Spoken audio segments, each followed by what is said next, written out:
을 주매 롯이 배불리 먹고 남았더라.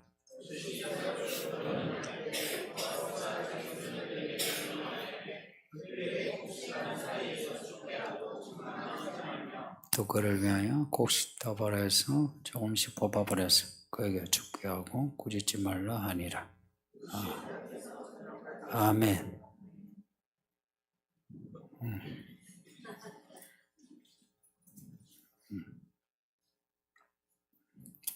보아스와 롯이 만나는 이야기입니다. 보아스는 밭의 주인이고 유력자입니다. 롯은 모함 여자고 가난한 홀로 된 여자입니다. 차이가 크죠. 그런데 이런 보아스하고 롯이 만나서 결혼하는 이야기입니다. 앞에 1장에서는 모압 여자 롯이 모압에서 유다 땅에 오게 된 이야기입니다. 시아버지도 죽고 남편도 죽고 시동생인지 여가 남자들이 다 죽었어요. 그래서 이제 베들레헴 땅으로 나오미 시어머니가 가는데 롯이 따라간다고 나선 거예요. 그러니까 롯이 왜 나오미를 따라갔나, 이게 중요한 내용입니다. 나오미가 불쌍해서 따라갔고요. 불쌍해서. 근데 그보다는 나오미의 하나님이 이제 롯의 하나님인 거예요. 그래서 하는 말이, 만일 내가 죽는 거 외에 어머니와 떨어지면 여호와께서 나를 벌 주시리. 하나님을 믿는 여자예요. 보아스가 이제 이런 롯을 좋게 보는, 보아스가 뭐 이런 여자를 좋아한다, 그렇게도 말할 수 있는데 하나님이 좋아하게 하신 거죠. 이게 중요합니다. 하나님이 좋아하게 하신 것. 그래서 롯에게 호의를 이제 베풉니다. 롯 이야기할 때 롯의 외모 가지고 생각하는 분이 있는데, 롯이 예쁘지 않았나? 남자는 예쁜 여자 좋아하니까. 실제 본문에 롯의 외모에 대해서 언급이 없으니까 상상하지 마세요. 또 그렇게 특출하게 예쁘지 않으니까 또 기록이 안 됐겠죠, 그죠? 또 의외로 남자들의 여자 외모 보기도 하지만 여자의 그 매력을 외모로만 보지 않는다. 이것도 알아줘야 돼. 그래서 롯이 예쁘니까 보아스 만나지 이런 생각 하지 마세요. 여자분들이 괜히 자기 지으시면 그렇게 했어. 자기를 어떤 믿음의 이야기에서 스스로 회피해.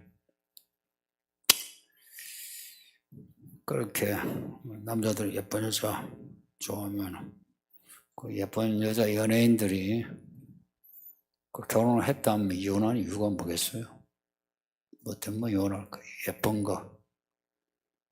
그 이상 필요한 게 있다 이야기죠, 그렇죠?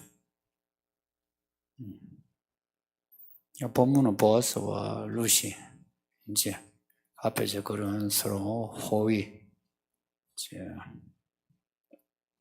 좋게 보는 이제 말을 주고받은 거예요.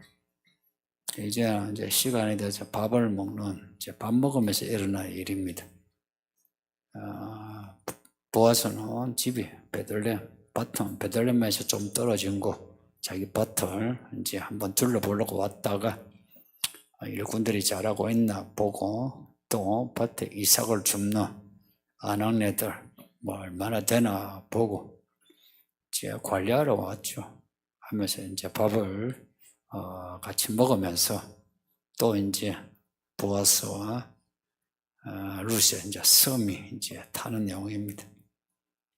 보아스가 그 많은 사람들 중에 루스를 주목하는 것.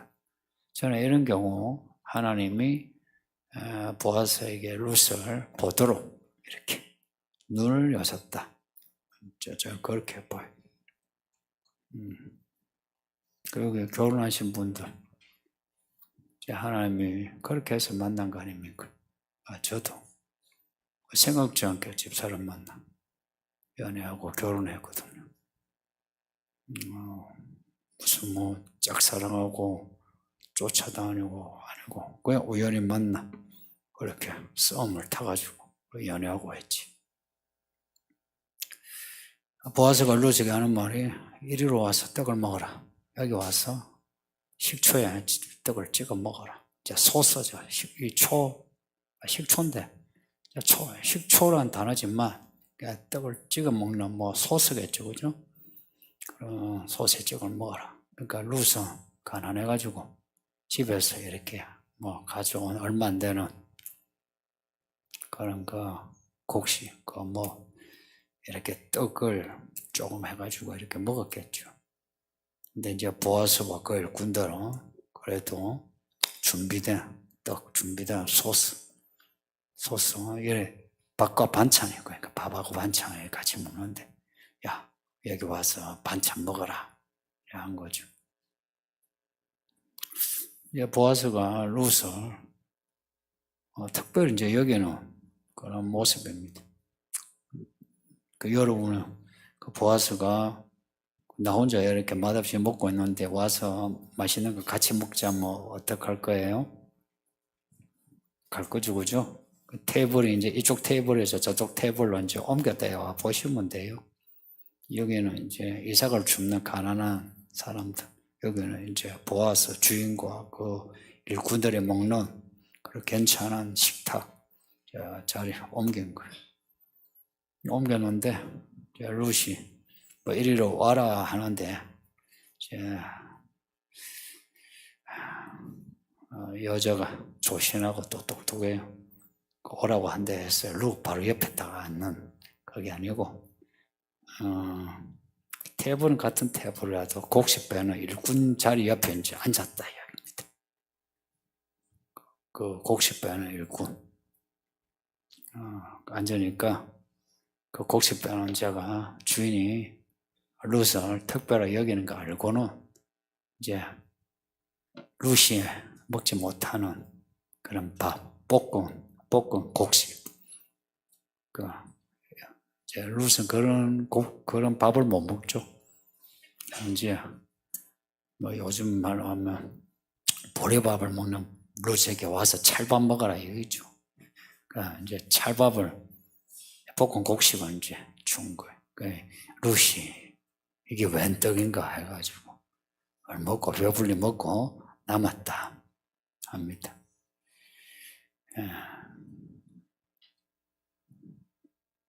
보아스가 이렇게 루스를 특별히 여기니까 그 종들도 함께 루스를 특별히 여기는 이런 스토리라인은 그 하나님이 우리를 특별히 여기시면 천군 천사가 우리를 특별히 여기고 사람들도 우리를 특별히 여기신다는 그런 내용도 됩니다.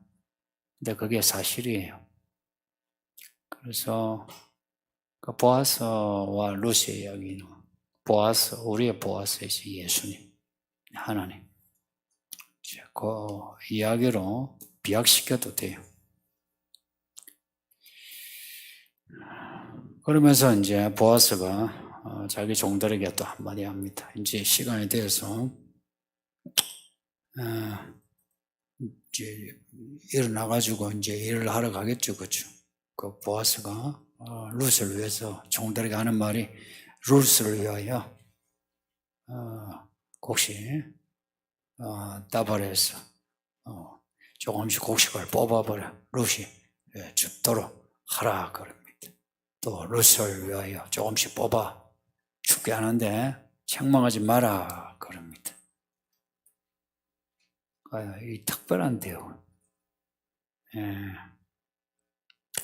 곡식 단사이에서 이삭을 줍도록 하고 또 곡식을 좀 뽑아가지고 이삭을 줍도록 그 있잖아요. 곡식 알을 일부러 떨어뜨려가지고 줍도록 하라. 그리고 단과 단 사이에 이쪽에 볕단을 이제 샀죠. 이쪽에 볕단 쌓으면 이쪽 사이에 그래도 이삭이 떨어졌을 거 아니에요.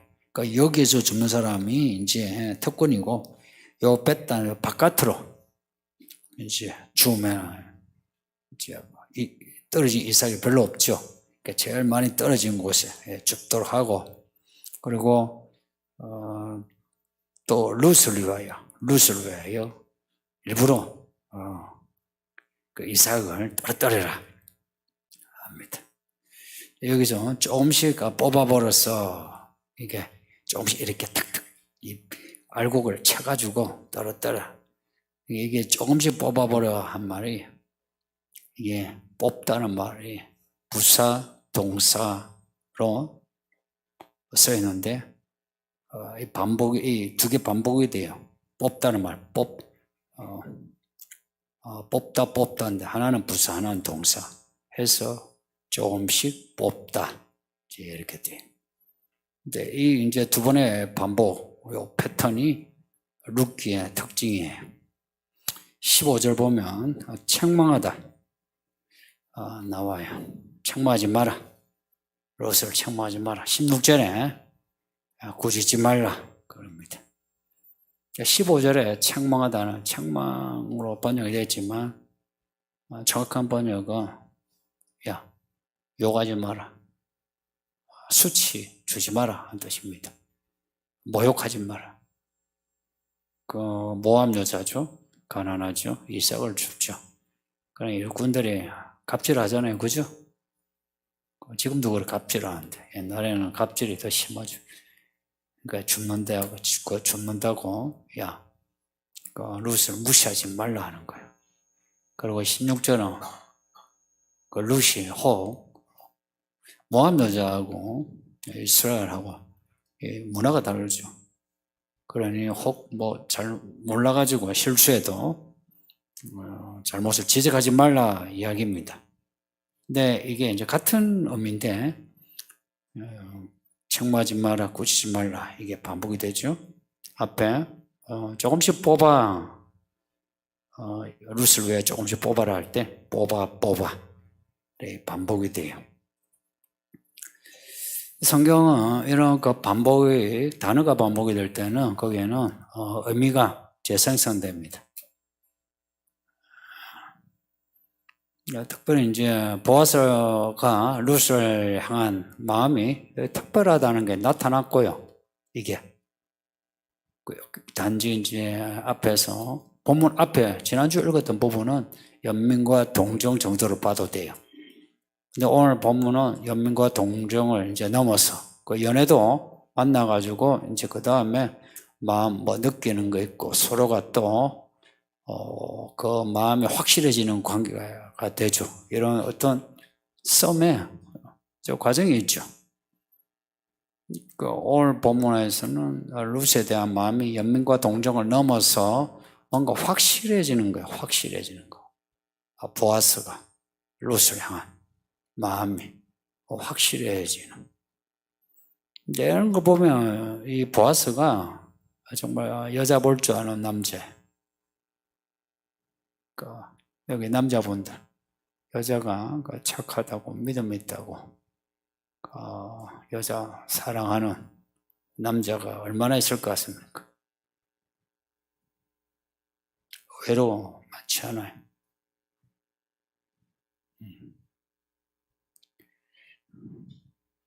여자들만 남자 조건 보는 게 아니고 남자들도 여자 조건 잘 보거든요. 그러니까 보아스는 유대 베들레헴의 유력자인데 정말 갑질하지 않는 그 룻을 불쌍히 여기다. 이게 이제 헤세드란 말, 두 가지 단어예요. 이거는 발음을 들으셔야 돼요. 헤세드란 말하고 헨이란 말, 둘 다 은혜란 말, 은혜, 베풀다. 근데 하나님의 은혜라고 할 때는 특별히 헤세드란 말을 많이 써요. 하나님의 은혜, 하나님의 은혜를 아는 사람의 보아서는. 그래서 하나님 은혜를 아는 사람은 사람에 대한 연민과 동정이 각별해요. 다른 사람들은 그냥 뭐 넘어가는 그런 약자를, 하나님의 은혜를 아는 사람은 넘어가지를 못해요. 그를 보고 그를 돕고자 하고. 보아스가 그런 남자예요. 이제 그렇게 이제 룻을 봤는데 점차 룻에 대해 호감을 가지게 되는, 보아스가 속이 깊은, 그래 속이 깊은 남자가 이제 속이 깊은 여자 룻을 이제 보게 된 거죠. 보아스가 반복해서 하는 말, 이 말 조금씩 뽑아서 뽑아. 그리고 책망하고 꾸짖다. 꾸짖지 마라, 책망하지 마라. 이렇게 반복하는 이 말, 이건 앞에 1장에서 룻이 나오미에게 했던 말하고 같은 패턴이에요. 1장 보시면 1장 16절, 17절 보시면 룻이 나오미에게 하는 말이에요. 룻이 나오미에게 하는 말. 근데 오늘 보면은 보아스가 룻에게 하는 말. 룻이 나오미에게 뭐라고 하냐니까, 어머니께서 가시는 곳에 나도 가고. 어머니께서 머무시는 곳에 나도 머물겠나이다. 머물고. 어머니의 백성이 나의 백성이 되고, 백성이 되고. 어머니 하나님이 나의 하나님이시니 하나님. 어머니 죽으시는 곳에 나도 죽어. 끝까지. 이 반복이에요. 이런 말을 하는 룻에 대한 나오미의 반응이 그 다음 17절에 18절에 보면 나오미가 룻이 자기와 함께 가기로 굳게 결심함을 보고 굳게 결심을 봤다. 이거는 이제 이 기록자가 룻의 마음이 확고하다 하는 것을 이제 묘사한 겁니다. 나오미가 느꼈기도 하고, 룻의 마음이 확고하다. 뭐가 하고 하나 어머니 따라가기로 굳게 결심했다. 이제 이런 거 룻이 나오미가 했던 말, 그 패턴이 2장에 와서는 보아스가 룻에게 하는 말로 나타나요. 놀랍지 않나요? 하나님의 이야기는, 하나님의 은혜의 패턴이 이게 항상 정확하게 일어나요. 타이밍에 맞게 적절하게 패턴이 반복이 돼요. 근데 만약 1장에 오르바처럼 나오미를 따라가다가 그만뒀으면 그때부터는 이제 오르바는 정말 자기 힘으로 남자 이제 찾아야 되죠, 그죠? 남자 찾고 또 그 남자 뭐 괜찮은 남자 뭐 좀 편하게 살겠는데 또 죽거나 아니면 애먹이면 힘든 인생이 되죠. 여러분은 결혼하신 분들 어떻게 살고 있습니까? 결혼 생활 편하신지? 이런 성경의 이야기 패턴은 정확해요. 정말 성경은 정확해요. 그래서 오늘 우리들의 이 모습은 선을 끄면 이제 방향이 나오죠. 끝점을 볼 수 있어요. 우연성은 없어요. 왜 진리라고 하냐? 우연이 없기에 진리라. 진리의 진리성은 반드시 그 내용이 이루어지니까. 그래서 정말 진리의 말씀대로 살면 결과는 충분히 예측할 수 있어요. 그래서 다 예언자들이에요. 저 예언자예요. 예언할 수 있어요. 그거요, 여러분도 할 수 있어요.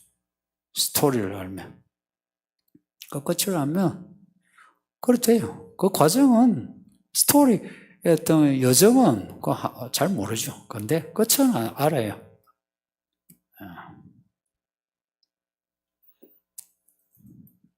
이 보아스가 루스에게 가지는 연민, 그리고 사랑, 이 스토리 라인이 있는 거예요. 그래서, 믿음으로,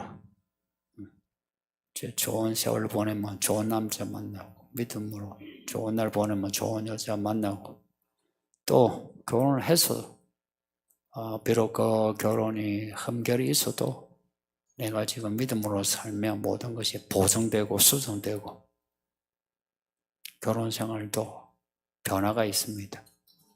인생도 그렇습니다. 그래서 인생 포기하지 마세요. 포기하지 마세요.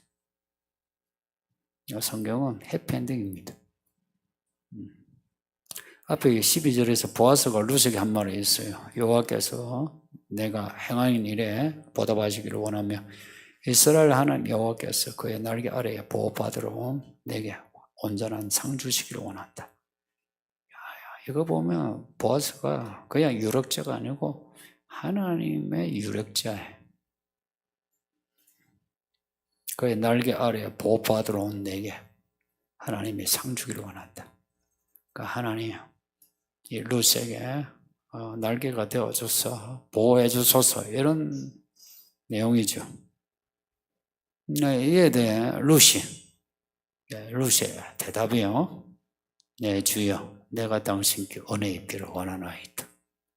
나는 당신의 하녀 중에 하나와도 같이 못하오나 당신이 이 하녀를 위로하시고 마음을 기쁘게 하는 말씀을 하셨나이다. 앞에 나오미에게 이야기할 때 어머니 하나님이 나의 하나님 여호와를 언급했어요. 지금 보아스가 이스라엘 하나님 여호와를 언급하는데 룻은 대신에 당신이 그러니까 보아스 보고 주여 내 주가 되어서 당신이 내게 은혜를 베풀어 달라라고 합니다. 이런 도발하는 여자 룻이 대단한 여자입니다. 그래서 여자나 남자나 믿음에서 용감해야 되고요. 사랑해서 용감해야 합니다. 자존심이고 수치고 필요 없어요. 살아보니까 그거는 참 쉬고 내가 참 저 사람이 괜찮다 하면 수치를 당해도 어떤 일련의 과정에서 고통을 겪어도 내가 잡아야 합니다. 그 루시 하는 말을 한번 모아서 여러분이 한번 보세요. 대단한 여자예요. 그래서 여자분들은 루시의 캐릭터를 한번 연구해 보시죠. 남자들 같으면 이제 보아서 연구해 보시고 결국 보아스와 루시의 이야기는 남자의 남자다움에 대한 교과서고 여자의 여자다움에 대한 교과서입니다. 소설이나 영화, 사랑 이야기가 대부분이잖아요. 그리고 인생에서도 사랑 이야기 아닙니까? 결혼하기 전에 연애하면서 결혼 후에도 끊임없이 부부가 사랑 이야기 하잖아요. 그리고 혼자가 된 사람도 끊임없이 내가 짝이 있으려나 사랑 이야기를 기대하잖아요. 늙어 꼬부랑 할머니 할아버지 때도 그렇더라고요. 베드로전서 3장에 남편과 아내에 대해 주시는 말씀이 있는데 베드로전서 그 3장 6절에 이런 말씀이 있어요. 아내들에게 주는 말씀인데요. 사라가 아브라함을 주라 칭하여 순종한 것 같이 너희는 선을 행하고 아무 두려운 일에도 놀라지 아니하면 그의 딸 사라의 딸이 사라와 같은 여자가 된 것이다 라고 말씀해요. 이게 여자들에게 주는, 여자가 아무리 똑똑해도 남편을 주로 모셔라 이 말씀입니다. 남편은 제가 말하기 좀 쑥스러운데 이게 질서입니다. 그리고 남편에게 순종하는 여자, 선을 행할 줄 아는 여자입니다. 남편에게 떠는 여자, 착한 여자 없어요. 제가 틀린 말인가요? 남자에게 떠드는 여자 치고 착한 여자 없을 것 같은데 또 있다면 할 말이 없어. 남편에게 하는 행동은 모든 사람에 대한 행동에 대한 기본이라 봐요. 참 하나님은 우리와 이거 참 이 통찰력을 주세요. 사람을 판단하는 거 통찰력을 줘요. 그리고 남편에게 주는 말씀은 이래요. 남편들아 이와 같이 지식을 따라 너희 아내와 동거하고 그를 더 연약한 그릇이요 또 생명의 은혜를 함께 이어받을 자로 귀히 여겨라. 이게 무슨 말씀입니까? 남편은 아내를 불쌍히 여겨라. 내 여자가 아무리 똑똑하다 해도 여자 인생을 약한 인생으로 보고 보호막이 되어주라 이런 말씀 아닙니까? 그리고 아내와 동거하고 아내 내치지 말고 항상 아내와 같이 한 방에서 자고 그리고 아내와 함께 생명의 은혜를 함께 천국 가도록 해라 이 말씀이죠. 보아스와 룻이 만난 게 얼마 안 되지만 이게 첫 만남인지 몇 번째 만남인지 모르겠는데 이 스토리 행간의 의미가 많거든요. 근데 그렇게 긴 만남이 아닌데 짧은 만남에 보아스에게서 이런 그 남편의 모습이 보이지 않나요? 아직 남편이 아니지만 남자의 이런 모습이 나오죠. 그리고 룻도 대단한 캐릭터인데 그 보아스가 말할 때에 바로 당신이 내 주가 되어 내게 은혜를 베풀어 주시면 좋겠습니다 할 때에 보아스 마음이 어땠을까? 못된 여자가 그런 말 하면 축판데 착한 여자 룻이 그런 말 하니까 그 말이 꿀송이같이 달콤한 거죠. 참 좋은 여자네.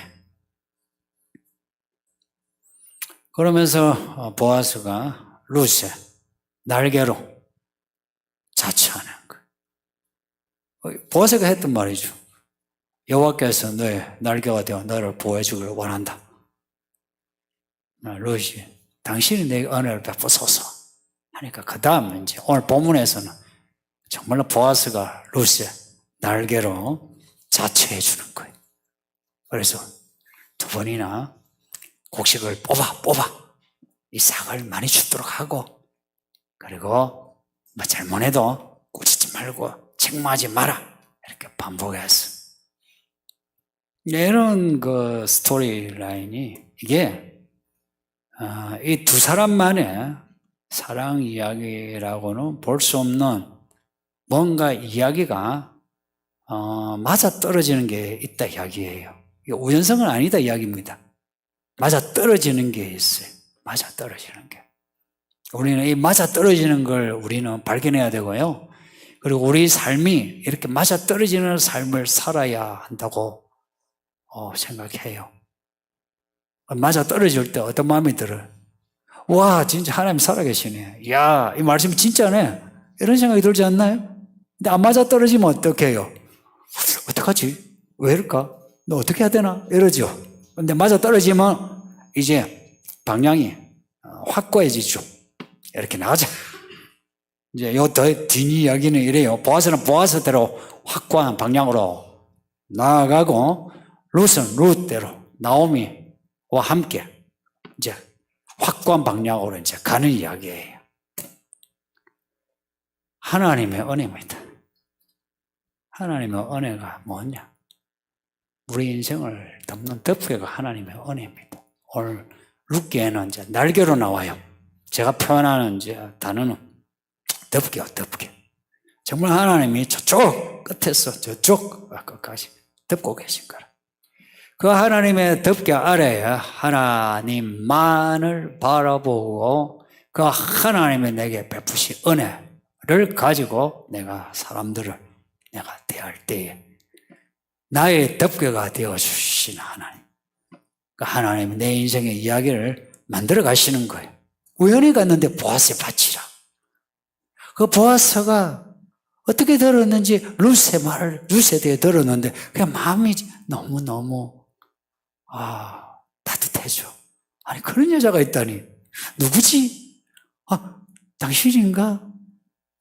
그러면서 한두 마디 하는데도 그 한마디 한마디가 그냥 쟁반에 엉구스를 굴러가듯이 그냥 듣기 좋은 거예요, 그냥.